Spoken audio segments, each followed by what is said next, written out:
welcome back to The Quiet Rebellion. And today we have David Gate, who's a poet with us and an author, and has written a really wonderful book called A Rebellion of Care. And you're on Instagram. And so tell us a little bit about yourself. How are you today, David? I'm doing well. Yes, I'm a poet and a writer, and I live in Asheville, North Carolina, in the Appalachian Mountains. And I live on a 1-acre homestead with my partner and children. We have pigs and goats and rabbits and chickens. And we grow as much food as we can, and that's our little life we have here. Yeah, That's really wonderful. And because I'm in Northwest Montana, I'm sure that I am jealous of your growing season. Yeah, I mean, we get so much rain over the course of the year. It's like a subtropical climate, but we get a ton of sunshine too. So in the summer, everything just explodes here. Like, it's so easy to grow things, including the weeds, unfortunately. But yeah, well, that's true. Everything That's true here too. And I don't get, come like July, we don't get rain. Like I have to water the garden. We just don't get rain, but still the weeds thrive. It doesn't matter. I don't think. Such is life. Yeah. And I've just come to a long time ago, I came to the conclusion that I'm just only going to fight it so much as that it doesn't choke out the things I want to grow. Yeah. We get to the point every summer where we're like, we can't keep up with weeding. So, the weeds might take over one of the beds, and so it's just what it is. As long as we're still getting food out, it's not a problem. Yeah, I every year I'm like, this is the year. Like, I'm sure every gardener in the world, like, this is the year. I'm gonna stay on top of it. It's a full-time job. Great. It's a full-time job, really. It is. Yeah. If you're growing a decent amount of food, it's a lot of weeding. Yeah, I also live on an acre, and we keep about a half-acre garden. Maybe a little bit less than that, and it is absolutely a full-time job if you're not using some sort of like weed, like cloth or something, but they're all plastic. Nah, they don't use that. No, they don't work anyway. So no, they just grow underneath. They do. They get through. The weeds they're like, this won't stop me. I'll make it. We should all be as resilient, honestly. Yes, be like the weed. Am I right? That's a poem. That's a good title for a poem. Is I want to be like the weed. There you go. Well, there you go. It's yours. You can have it. I'm actually gonna write it down. Write it down before. I am actually gonna write it down. Very much. Yeah, in the moment you got to do it, or you'll forget. Right. There was a quote one time. I wish I could remember it exactly, or even who said it, but they were just pretty much like, if you don't write it down, it's gone in 7 seconds. 7 seconds is how long you have. Yeah, it's very much true, and the older I get, the more true it is, unfortunately. Absolutely. All right. Well, I've read your book. I have a dear friend, Maria Muscarello, who lives near you, and we have been friends forever. We met online so long ago, I can't even remember, and we're pen pals to this day. And she had mailed me your book as a gift, and so that's how I got to it. And I'm so blessed because she bought it for me, and I have an autographed copy. I'm so glad. So I'm like, did I spell your name right? Did I spell your name right? Yes, you did. Okay, good. You did. Good. Right, and it's unusual, but you did, and it's perfect, and it's wonderful, and I love it. And so as I was reading through it, I thought, well, I'm going to have to interview David for the podcast, because I kind of formulated some questions based on some of a few, because there were many things I underline in my books. Some people hate that, but I definitely underline. No, I'm a big underline. My grandmother did that in her cookbooks, and I do that in every book I have. So it just, people who don't like that will have to just get over it. But one of the things you said was, while you cannot break a system on your own, you can certainly weaken it. And you can pull at the seams. And so we were talking a little bit about gardening, which is, of course, I think a very powerful form of resistance. And given the current state of everything, every day I try not to succumb to the despair. No. Right. Yeah. And a garden is a great way not to, although we're talking in January, and so my garden is very much covered in snow. So what inspires you to kind of feel like pulling at the seams? Like, was there a particular event, or just maybe always that way? I would lean towards always that way. I've always wanted to tear this system apart. So, but I'm not a revolutionary or anything like that. So it's always been a matter of seeing how many of the things and systems and institutions that we create, and we're inevitably always going to create these things. I'm kind of resigned to the fact that we'll always have, institutions, governments, ways of organizing ourselves. And I mean, that might change massively. They're always going to be something. But, in the way we develop these things, they end up in often very quickly not serving the people. They end up serving, certainly in America, corporate interest. And I have been anti-corporate for my entire adult life, and realizing over a long period of time, I'm in my 40s now, that we cannot truly make ourselves separate from this system. We are all complicit. Every time you put gas in a car, every time you buy a car, every time there's no way of avoiding these massive corporations. But what we can do is undermine it, and they work at a level where they require mass involvement. And so the less we get involved, the more we can pay attention to our own strip of land, our own communities, our own ecosystems and environments, then the better off we will be in terms of weakening the system, but also our own spiritual and physical and emotional well-being. Right. As someone who has been, I always say I have been actively participating in a voluntarily simple life. Yes. Since in 1996 is when I graduated college. Right after college, I read the book Your Money or Your Life. And without a doubt, that book changed my life and the trajectory of my life. I agree. Like we all have to pay taxes. we all have to like live in this world. But how much we support it and uplift it is totally up to us. And there's a lot of ways that we can, right? I mean, obviously I want my neighbors to be safe, and I want them to have food to eat, and I want them, right? And so right now we live in a system where that requires having a job, having some sort of income. So how we choose to do that from there, and how we choose to spend that money from there, is a really powerful thing. Because we have to buy gas, but do we have to, buy the biggest car that uses the most gas? We do not. And we can choose to buy locally. And obviously there's a certain level of, Yes. Because I live on an acre of land that I have paid off and that I bought many years ago before things are as expensive as they are now. So I have a certain level of privilege. And just because I am a white woman who, I just have a certain level of privilege, and I understand that. I understand that if you are living in the middle of the city in an apartment, you don't have certain things that I do, but you can make certain choices, right? And so whenever we choose to buy as locally as possible, that's a huge huge thing. I talk to a lot of people who live in cities and live in the center of cities, and they'll hear about what I'm doing on my homestead and be like, well, I can't really do that. I'm like, well, I can't walk anywhere. So I have to drive anywhere I want to go. I have to drive, right? So there are ways in which city life does not preclude you from living a moral life. It's just like we're all picking like what we can do and what we can't do, and there is no perfect way of doing it. None of us can be truly, we're all going to be complicit. None of us are truly going to be separate from the system. It just doesn't, even if you could imagine a way of doing that, to get to that point, you would have to use the system to get there. You'd have to buy things and earn money, and there's no way of getting to that point. So it's not about being perfect. It's about being mindful and paying attention and being not as complicit as possible. Right. I often say, especially because of the current state of things, it's really easy to get overwhelmed with everything. And I don't think that we have to tackle everything, even though like your heart is like, I want to do everything. You obviously can't. And so we always have to choose something. We all have to choose at least something. You have to do something. You don't have to do everything because you can't, but you have to do something. And I think that's true with choosing to resist everything. Because like you, I live in Northwest Montana. Nothing is close together. I have to drive everywhere. We don't have public transportation to speak of, so there is, I can walk so far, but I can't walk to everything because it just doesn't, doesn't work.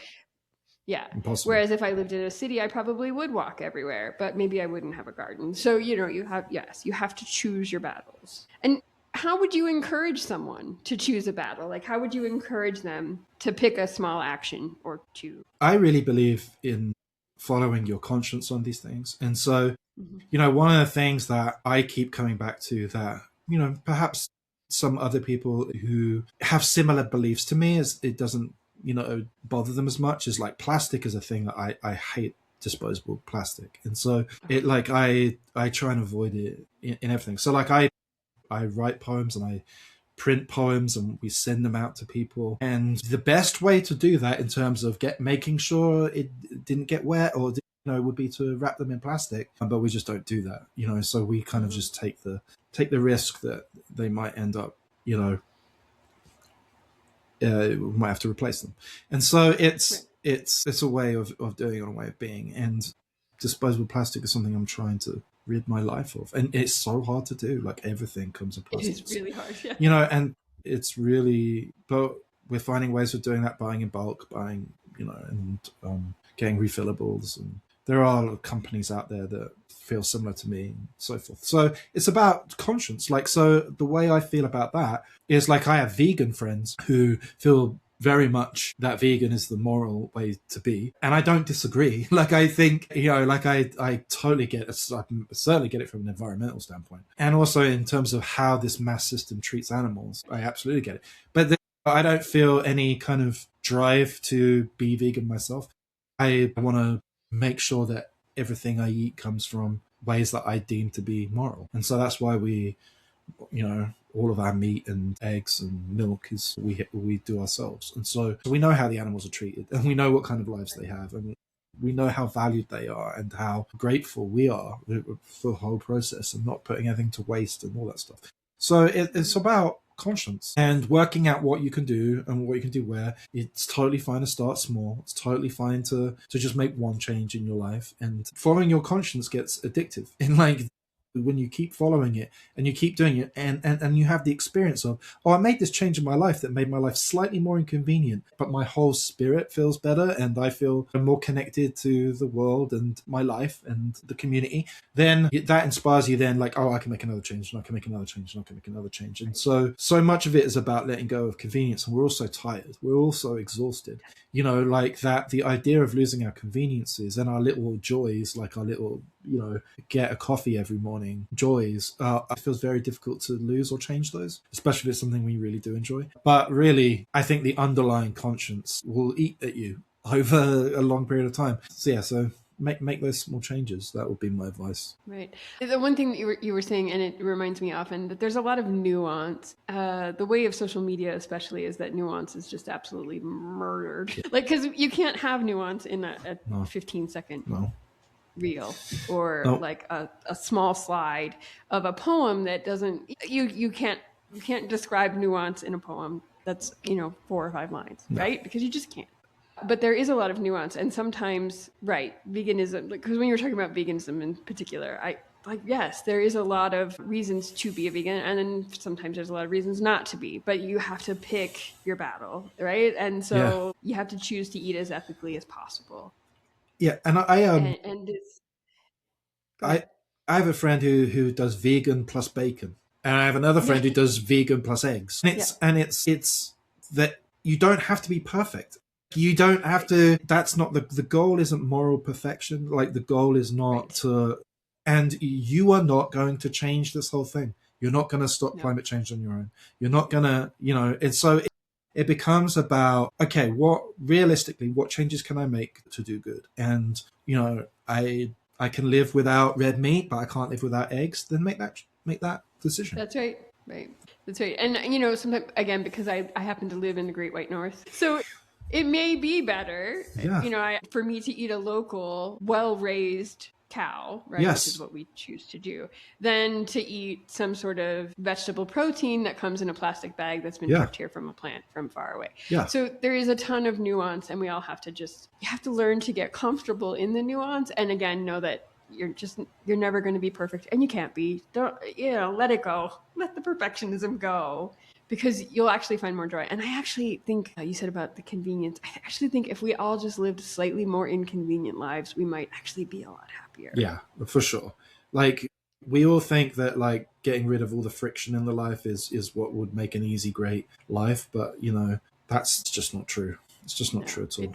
The real life comes from your relationships and the quality of your relationships. Like, we know that.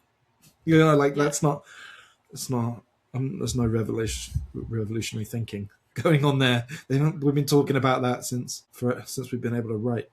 Right. And I don't think, I don't feel like anytime I do a podcast or I talk to anyone that we're really saying anything that's like revolutionary or No. brand new, but I'm hoping that we just shed lights on different ways to do that. And so, and you talk about, and I love this because yes, we do have to live in this world. So we have to build something. You've talked about this already while the old one decays. And so do you have an idea of what the new world looks like for you in any sort of like way? Is there an everyday choice? Obviously we talked about relationships and you talked about not using plastic, but is there something that like from a broader perspective when you Well, think about it? a lot depends on how the old world perishes. It's like if it's nuclear war, then that thermonuclear warheads going off, that's different to what seems to be almost inevitable at this point, which is like a big change in climate, and then that would be different demographics. And so my hope is, or what I'm trying to build. Okay, so let's talk about that. What am I trying to build?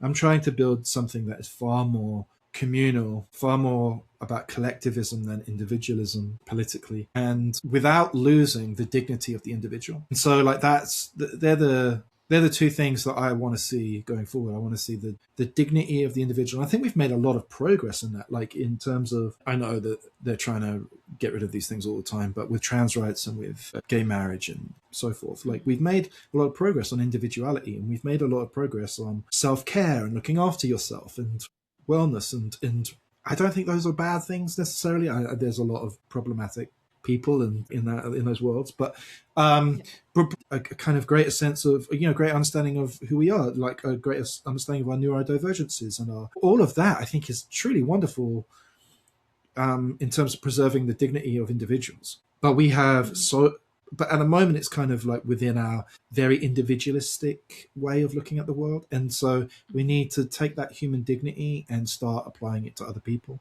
and just grow in our kind of sense of connection to one another and our responsibility towards one another. So that's what I would hope would kind of come up in the thermonuclear ashes, American life. Oof. And it's so tough because this idea of rugged individualism is so a part of us. And yeah, because as someone who very much tries to very much to just do her own thing and be an individual, it has been eye-awakening for me to realize that like it's just such a bad way of being to an extent. Like we have to, yes, you can be an individual and you should be yourself, but you should also be very much a part of your community. Yeah. And while I've always been very involved in my community, I'm just learning, thanks to the work of a lot of Black women, honestly, about learning about what really being involved in community means. And it's really not kind of how I was raised. It's interesting. I grew up in Western Pennsylvania near Pittsburgh, and so everyone in my family worked in a steel mill until I was in high school, until they all closed. Union, because we were in a union. My parents were in a union. I wasn't in a union. Everyone I knew was in a union. That should have taught me a lot about community, because unions, at least that way, was very much a community. But I kind of got away from it because I didn't, even though I've always been a supporter and continue to be a supporter of unions, I didn't understand the community of it until truly the last 5 or 6 years. Yeah. And so I think that, yeah, it's really interesting to be an individual, but also to realize that you have to be a part of the whole. You do. You are a part of the whole. Like whether and you want to, whether or not you admit it. Yeah. And like so, we find like in this little, in the homestead world, right? Like so, you get connected to other homesteaders and other people, and it's like a lot of those folks really lean quite preppy, like they're doomsday preppers, and it's so much of it really is about, I'm going to make sure me and mine are okay, and I'm going to stock up my food pantry and my armory, and I will kill the hordes who come and get my food. And so it's we find all the time we're navigating with this hyper individualistic way of looking at the world, even in ways that should be more collective and should be more open to your neighbors, but they're actually not. So yeah, we have to change everything. I think. Yeah, we do. I am one of the causes that is nearest and dearest to my heart, and always has been food security. And I think homesteading has actually made that more so for me, because even though I can take care of a lot of my own needs, because I am an experienced gardener, I have good soil that's been built up over time, and I have the skills, and I know how to forage, and I know how to do a lot of things. But that actually has made me more open to understanding how many people don't Yes. have those things and how much I want to. And so it is the cause, right? It's the cause. If my local people call me and they're like, "Hey, there's a pie auction. I'm there," right? And I have a standard donation set up every month, and Yeah. these are the things that are important to me. And so I think homesteading has actually made that more so. So I'm always surprised. And like you, yes, I have met all of the people who are Yeah. very diametrically opposed to that. But I'm always surprised by that. Like, I'm always surprised by, like, don't you understand how much better it would be? Yeah. Yeah. Yeah. And like sometimes they'll be very incredibly friendly in an interpersonal relationship with you, but their view of the world is incredibly hostile. And so Yes. it's strange. Yeah. It's strange. Yes. I have taught at my local community college. I teach canning classes. I've done it for 15 years now. These are just like fun classes, right? Yeah. These aren't for credit. These are like, come for 3 hours, learn how to use your pressure canner kind of class. Yeah, and so it's really interesting. I've met all the preppers, and it used to be the peak oil people. I'm not sure peak oil is still a thing. It might still be a thing, but not as it once was. And so it's like, yeah, it's a real different way of looking at the world. Whereas for me, it's always been about, well, I just want to have what I knew I grew and I knew how it was done, not because I don't want to share. We're all better off if our neighbors are well fed and well educated, and You're safer. yeah. If your neighbors, Yes, if your you neighbors, don't need your guns. Yeah, exactly. Absolutely. So when we talk about this, how do you stay grounded and hopeful? Because this is a lot of like kind of sad stuff. yes. I've been really thinking a lot about how to stay hopeful, obviously, because of the direction things and the pace that it seems to be going in this country. And I am a little pessimistic about the short to midterm. I am too. Here. It's okay. I just think that I don't think it's actually pessimistic. I just think it's realistic. I think it's just smart evaluation of the available data. Yeah. And what we see. Yeah, from my own eyes. So I've been thinking about hope a lot. And I think I think the danger, and I think about this a lot as a poet too, like I think the danger is boiling hope down to a feeling. And so the danger is, I'm only hopeful when I feel hopeful. And I've tried to reframe it for myself, which is hope is to keep going. That's it. Hope is to keep going. And so how I stay hopeful, I keep going. That's it. I just have to keep showing up for the things I believe in and the people I believe in and for my community. I have to keep showing up and I have to keep going. But they're the only two things I have to do. And then I find that hopeful feelings tend to follow those actions rather than me waiting for the hopeful feelings to come along in order to keep showing up. So it's for me, it has to be the other way around. I have to show up and then the hopeful feelings come. If I'm just waiting to get that hopeful buzz before I do anything, there's plenty out there to depress me and suppress those feelings. And so I just can't operate. I can pay attention to my feelings, absolutely, but I can't operate purely out of what I'm feeling in the moment, which is hard as like a sensitive person, a writer, an artist. Like it's that my nature is to operate out of my feelings, and I'm trying to reframe that for myself. That's such a great idea. When you were talking about that, like as a gardener, putting a seed in the ground is like the most hopeful thing, right? Because you just you don't know. Yeah. Obviously seeds are made to grow, but you just don't know.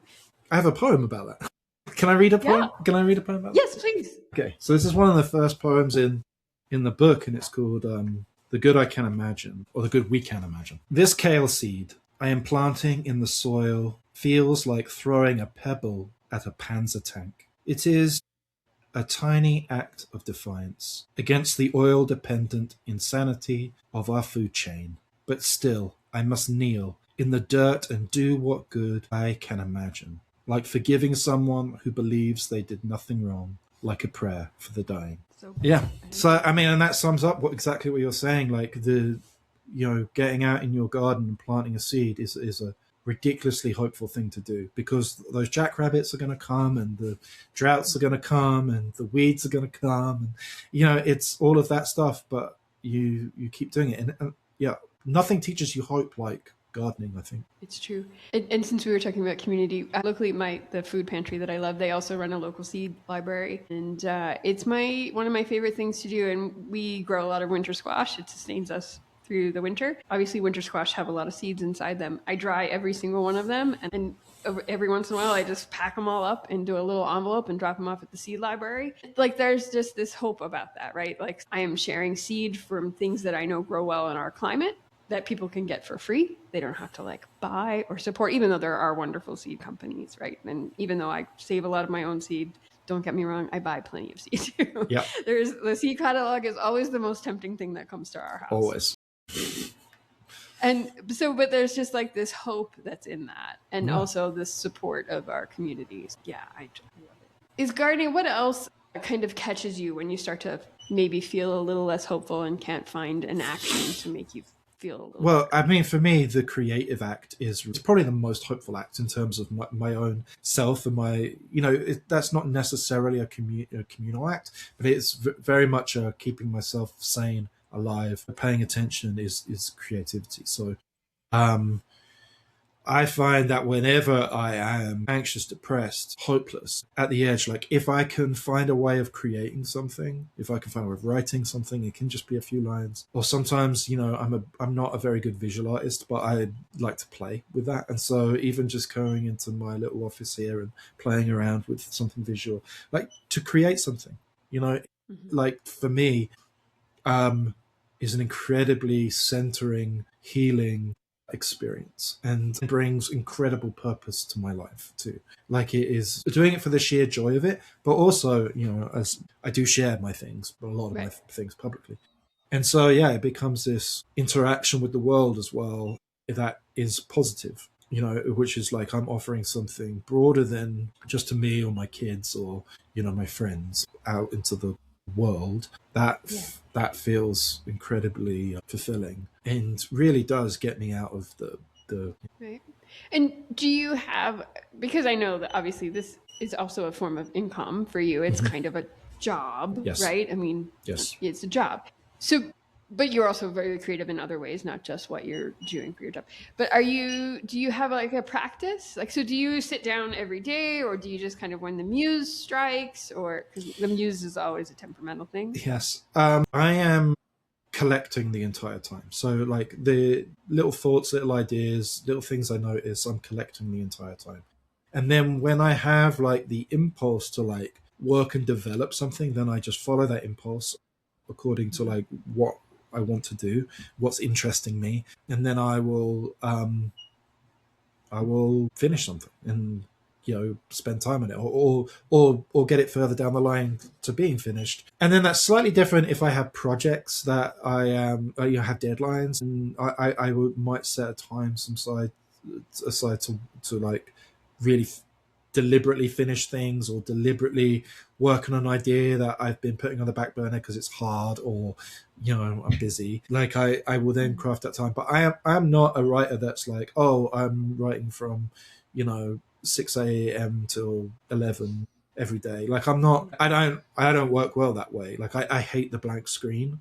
Like, so I hate seeing, there are sometimes I have to sit down and like I have to write something for some that I'm getting paid for, and like I have to sit down with a blank screen and come up with something from nothing, and like that is just the most painful experience. So like everything that I do for my own work, it comes out of something I've collected and something I've noticed and I'm interested in, and so I just spend my whole life collecting stuff. That's great. And I've always worked that way. Like I've done that since I was a teenager, and it doesn't feel like I know other people have different methods, but that's always worked for me. And finding what works for you is really the only thing you need to do. Like that's it. Right. What works. I often say there's no one true way for anything except for canning, right? Like there's like a way to do it, or potentially food poisoning. Yes. But most everything else is really individual, and you can do it in a way that works for you, and that it doesn't matter what it is. So very good, Arson. So you talked a little bit about everyday encounters necessitating a deeper connection, right, with our internal emotional landscape, and we talked about this a little bit. So we have a world that does kind of push us to hustle and be productive for no other reason than just to be productive. It seems like sometimes, for no not to be productive, to actually create something that you love just because you should be busy. Yeah. How do you practice awareness of that? And so that you're not, obviously you just said you work when you feel like it, but do you have to sometimes pause yourself? Yeah. So for me, it's driven by interests.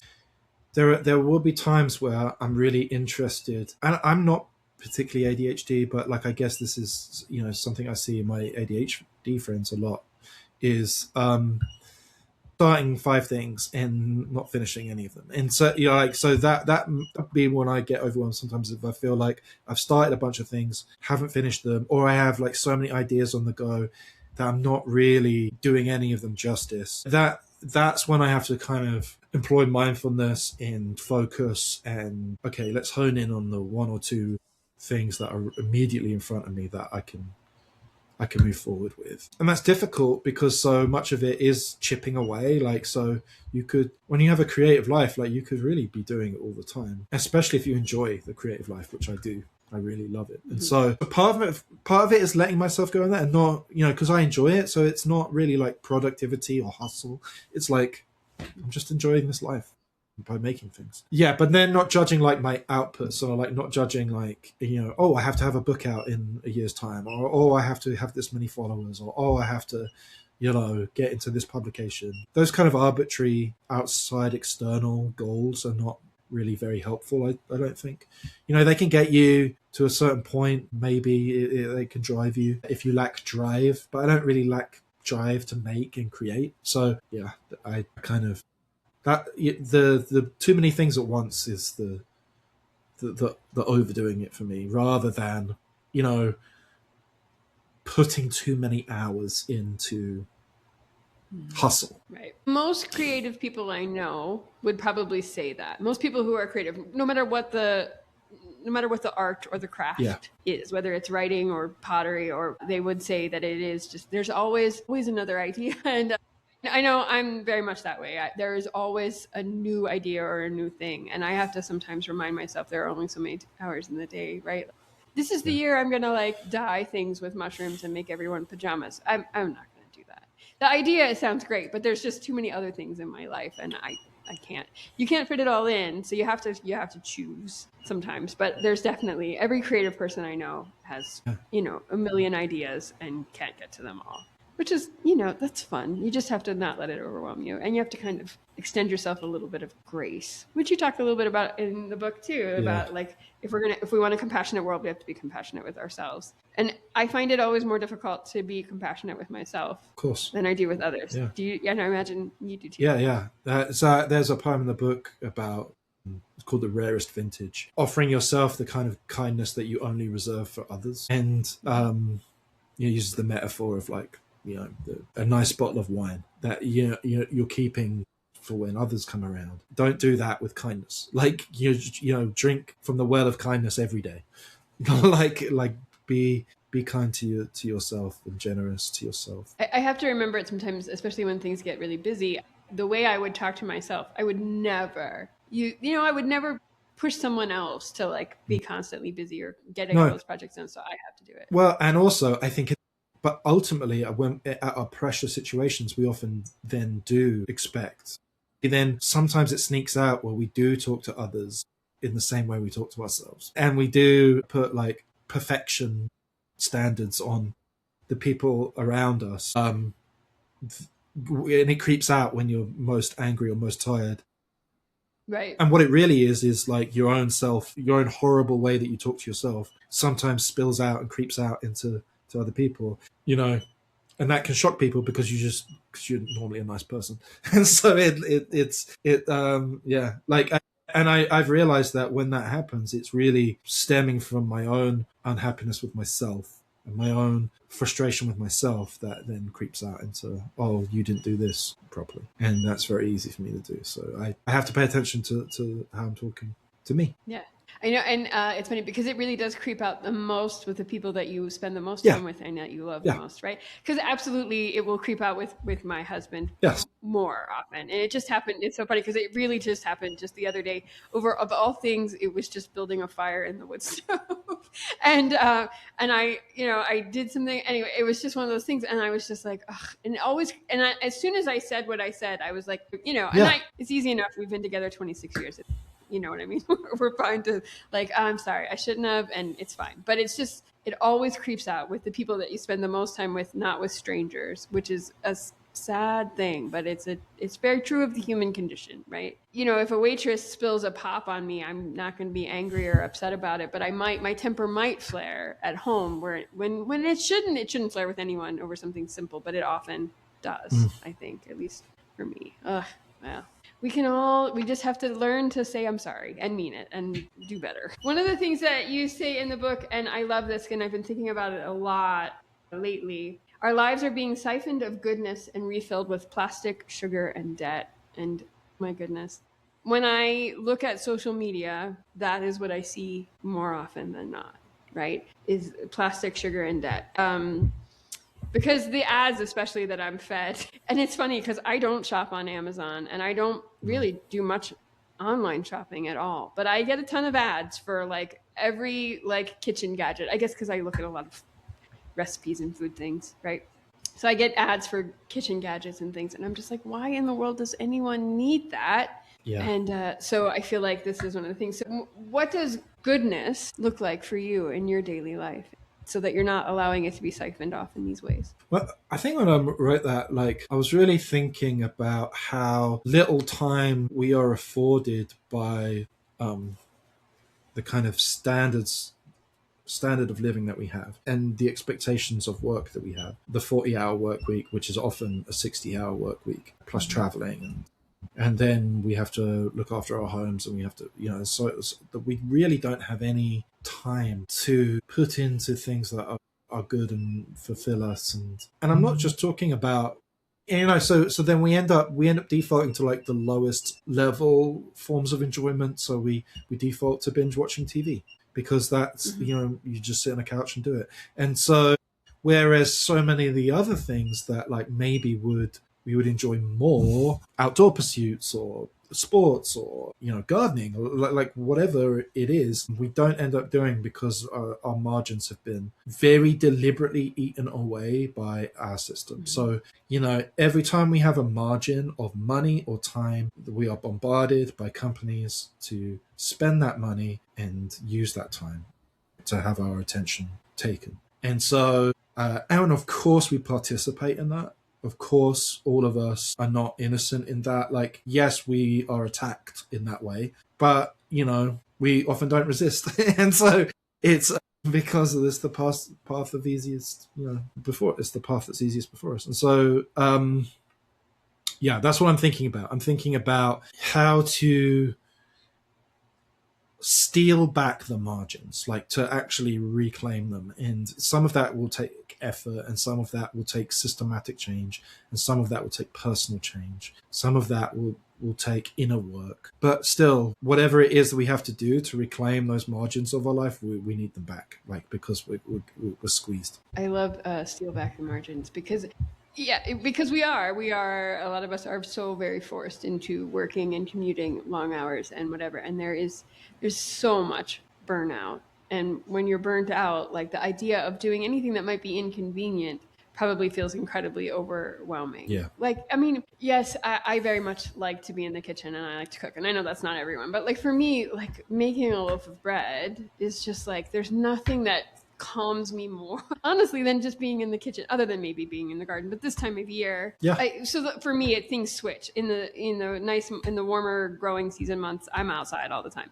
But in the colder months, I'm in the house all the time. And I'm happy I just think working with my hands, even though it might seem like it's a waste of time when, yes, I can go buy a loaf of bread, it's just a more centering way. And it allows me to resist all the stuff that comes with looking at a screen, whether it's the TV or your phone or whatever, because all that advertising is it's so insidious. Obviously, it's designed to make you keep going, to keep scrolling, to keep watching, to keep doing whatever, so that you buy stuff you don't need and then you take to the Goodwill or you throw away, and it becomes this horrible cycle. That's hard to resist if you're not paying attention, but when you're burnt out, you can't even pay attention. It's a really hard thing. I wish we could fix it all, but I don't know the answer. But I do love stealing back the margin.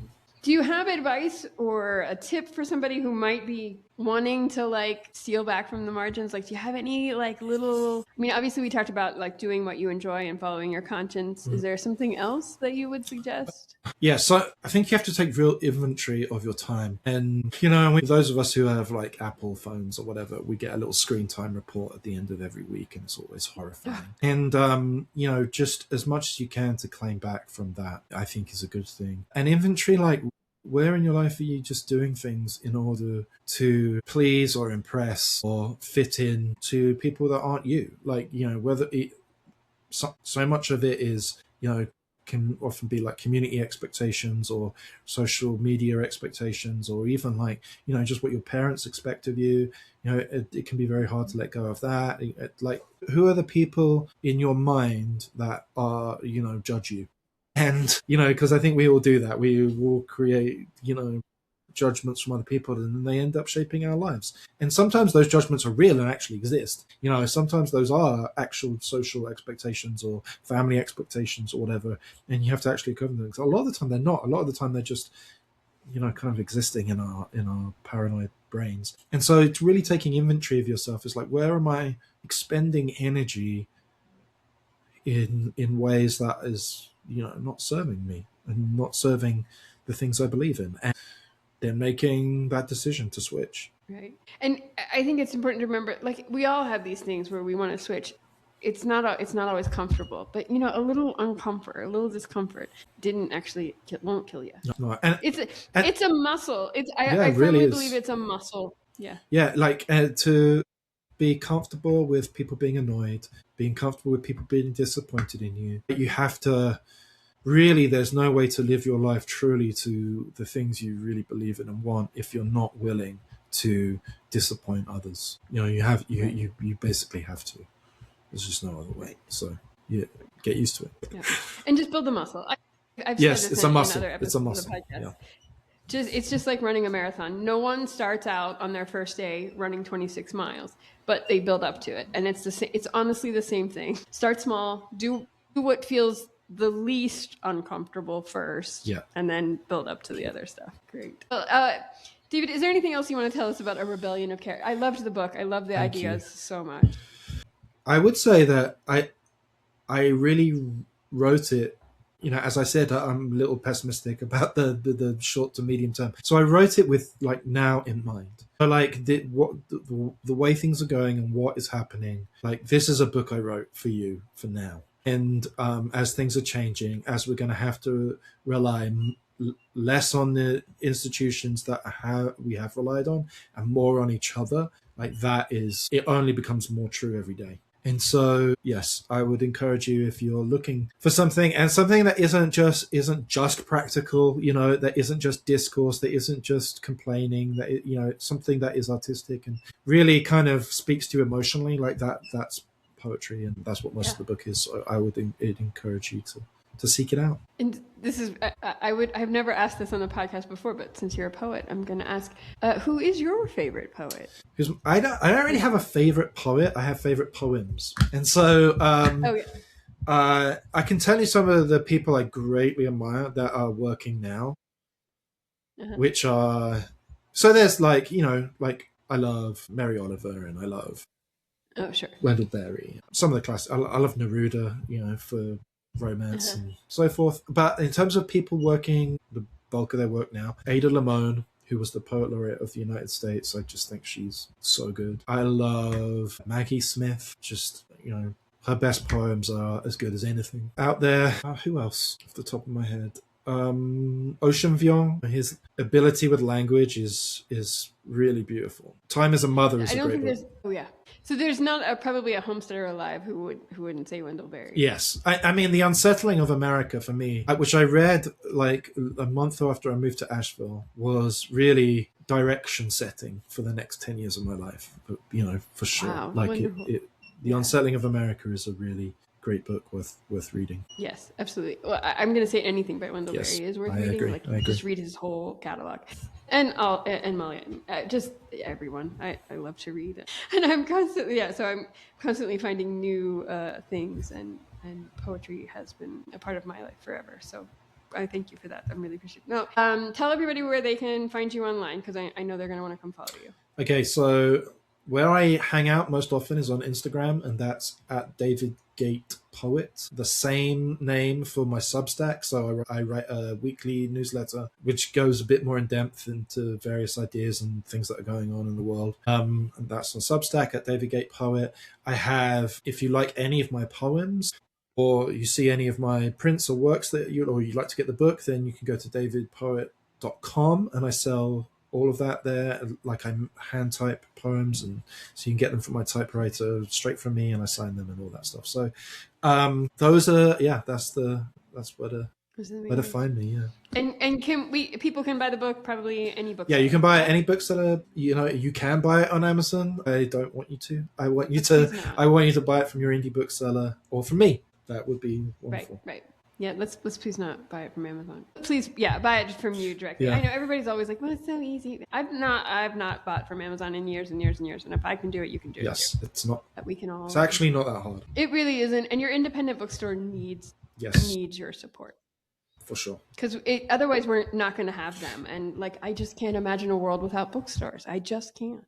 I don't know, I'm sure this is just the way I'm made up, but I actually enjoy a book more if I discovered it in a independent bookstore, than just like the one-click impulse buy, online. I definitely enjoy the whole experience of being the weight of the books and the smell. It's the whole experience. That's what we're living for, as experience.